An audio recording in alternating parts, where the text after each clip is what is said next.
Oh enggak, kita ingin kendalikan aja supaya restitusinya keluarnya lebih rapi. Ini restitusi itu sedang di audit investigasi dari 2016 sampai 2025 oleh BPKP.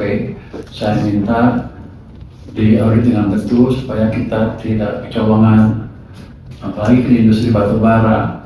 PPN-nya saya nombok 25 triliun restitusinya, net jadi saya bayar, kan ada nggak benar hitungannya. Jadi saya pengen lihat apa sih yang tadi sebenarnya di restitusi itu. Sementara itu di badan seperti supaya nggak terlalu tidak terkendali kalau ada kesalahan. Nanti kalau kesalahannya udah ketemu, ya udah. Siapa yang main, kita akan tahu. Hasil audit BPKP itu kemarin gimana? Belum keluar, saya akan ketemu lagi dengan Pak Ate.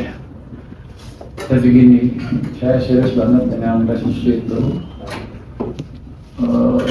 karena keluarnya agak tidak terkendali. Sekarang boleh ngomongin dewasa Bu Menteri. Saya investigasi 5 orang pejabat yang paling tinggi mengeluarkan restitusi. Hari ini 2 akan saya copot. Siapa Pak? Serius kan? Udah ada berarti Pak. Udah fix Pak. Jadi message-nya adalah ketika ada instruksi seperti itu, jalankan dengan baik, jangan jor-joran. Jadi saya nggak main-main. Pak Sekjen belum datang ya? Belum Bang, sini. Ada 2 yang saya akan copot. Jor-joran dalam arti apa Pak? Jor-jorannya tuh jumlahnya berapa Pak? Apakah ada maksimal sampai sampai melebihi batas gitu? Bukan begitu, jor-jornya adalah tidak memberitahu perkembangan dengan akurat. Apa santai ya. Kita ini. Contohnya, udah tahu kalau kau udah deh. Ke Jepang nanti gua ngomong ya. Simpan aja kayak Simpan aja. Iya sih. Apa kita nggak? Hati pasar PPN. Pengen kita aja. Tadi ceritanya beda soalnya. Kenapa dia kerja seperti apa? APBN memang Udah. Siap. Jadi gini,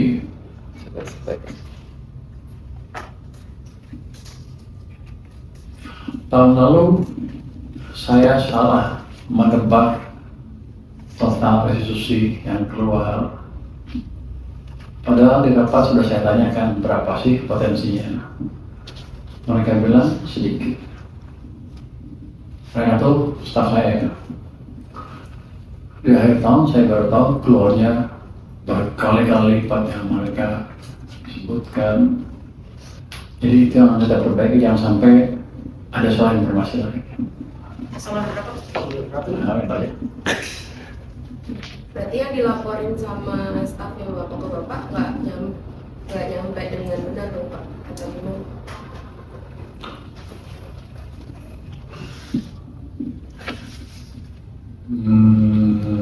Itu masih agak konfidensial. Nanti kita ini pas dalam itu ada, setelah ada tindak lanjut, setelah ada yang kita copot. Sebulan ini kan kebijakan WFH kan udah berjalan ya Pak di ASN gitu. Udah ada kayak ranking atau dampak efisiensinya sih Pak dari itu WFH si ASN itu? Apa udah mulai, apa akan diterapin terus ke depan atau akan ada ini lagi Pak? Exercise lagi untuk diterapin? Oh, kita lihat dulu seperti apa perkembangan minyak dunia, dan kita lihat apakah kita perlu masih ngirit sedikit-sedikit apa enggak. Tapi kalau udah membaik ya udah tidak lepas lagi normal. Cuman dampaknya sih mungkin netral atau positif ke perekonomian. Ada faktor yang memperlambat ekonomi, tapi kan kita betulin dalam waktu tidak terlalu lama. Besok kan keluar tuh ada pertumbuhan ekonomi katanya bagus. Berapa Oh, nggak tahu saya belum, kan gue nggak tahu dia orang. ya Pak? Bocoran Pak? Proyeksi Bapak? Bahkan Pak. Dulu Atau berubah lagi nggak nih Pak proyeksi Bapak? Caranya Pak. Masih beda. dari berapa? Dari Bapak bilang 5,5 sampai 5,7, Bapak sering bilang gitu. Ya dekat-dekat situ lah. Terus itu berapa? 5,6. Pak. Wah nggak tahu, nanti Tapi lebih tinggi dari Ya. sebelumnya. Mbak, lebih tinggi Dari kan? G4.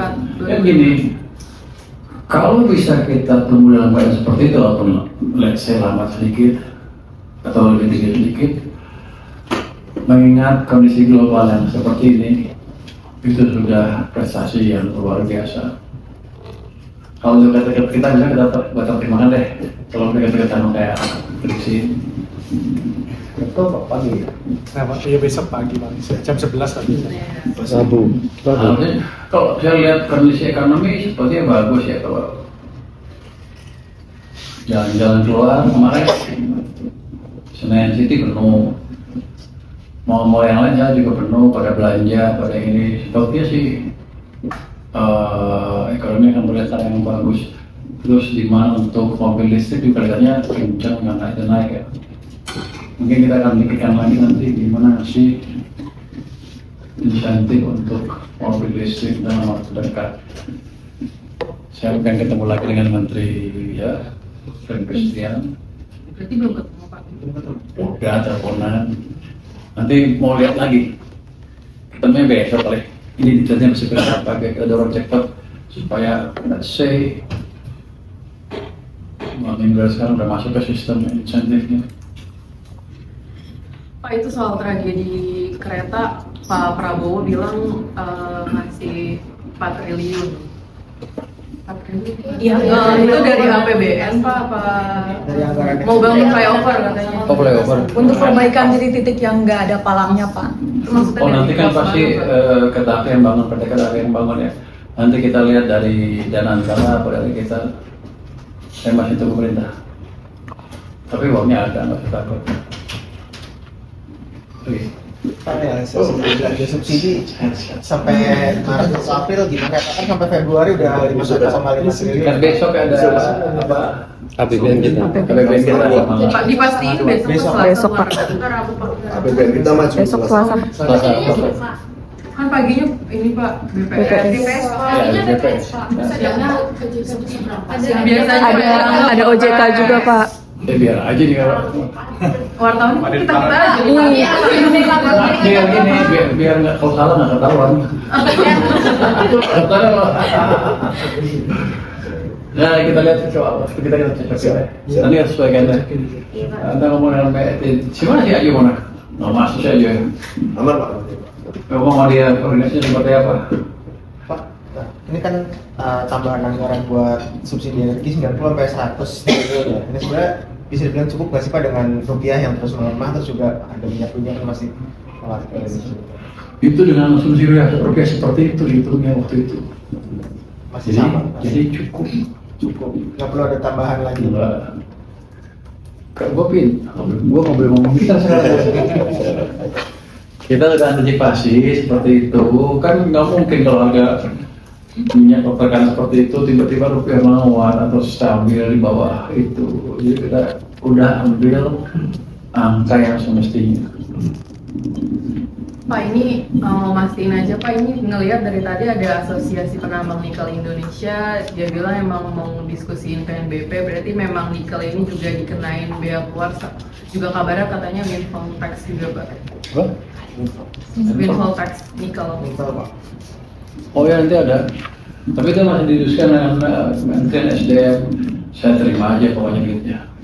Tapi maksudnya berarti dikenakan itu Pak, bea keluar dan windfall tax. Iya, Berapa persen? masih didiskusikan dengan Kementerian SDM, tapi yang jelas cukup untuk menaikkan subsidi APBN kita. Nanti juga yang nikel itu kan bahan bakunya salah satu bahan baku baterai kan. Ya. Kita akan dorong pertumbuhan industri baterai di sini juga dengan insentif tertentu supaya harga juga laku. Maksudnya kayak apa Pak, kalau misalnya udah kan emang udah berkembang juga sekarang. Kemarin yang di Karawang juga kayak gitu. Maksudnya apa bedanya kalau dengan Bapak tadi omongannya kayak gitu? Masa ningkatin apa lagi? Ini kan saya omongin dulu dengan perindustrian ya. Pokoknya nanti dia lebih bahan-bahan yang pakai produk yang pakai bahan dalam negeri akan mendapat insentif lebih kira-kira gitu. Yang Anda pikir nanti masih diskusi, baru diskusikan saya. Nanti saya offside lagi kalau ngomong duluan. Tapi kira-kira udah clear mau diapakan.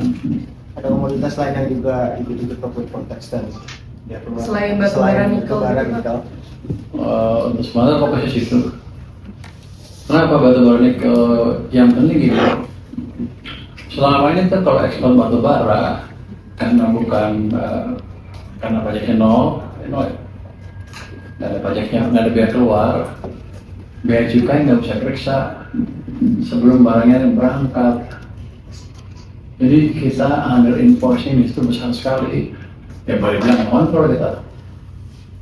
Saya minta itu ada biaya keluar sehingga kalau ada biaya keluar, biaya cukai bisa periksa barangnya sebelum berangkat sehingga saya bisa kendalikan kebocoran dari under enforcing atau penyelundupan. Itu utamanya.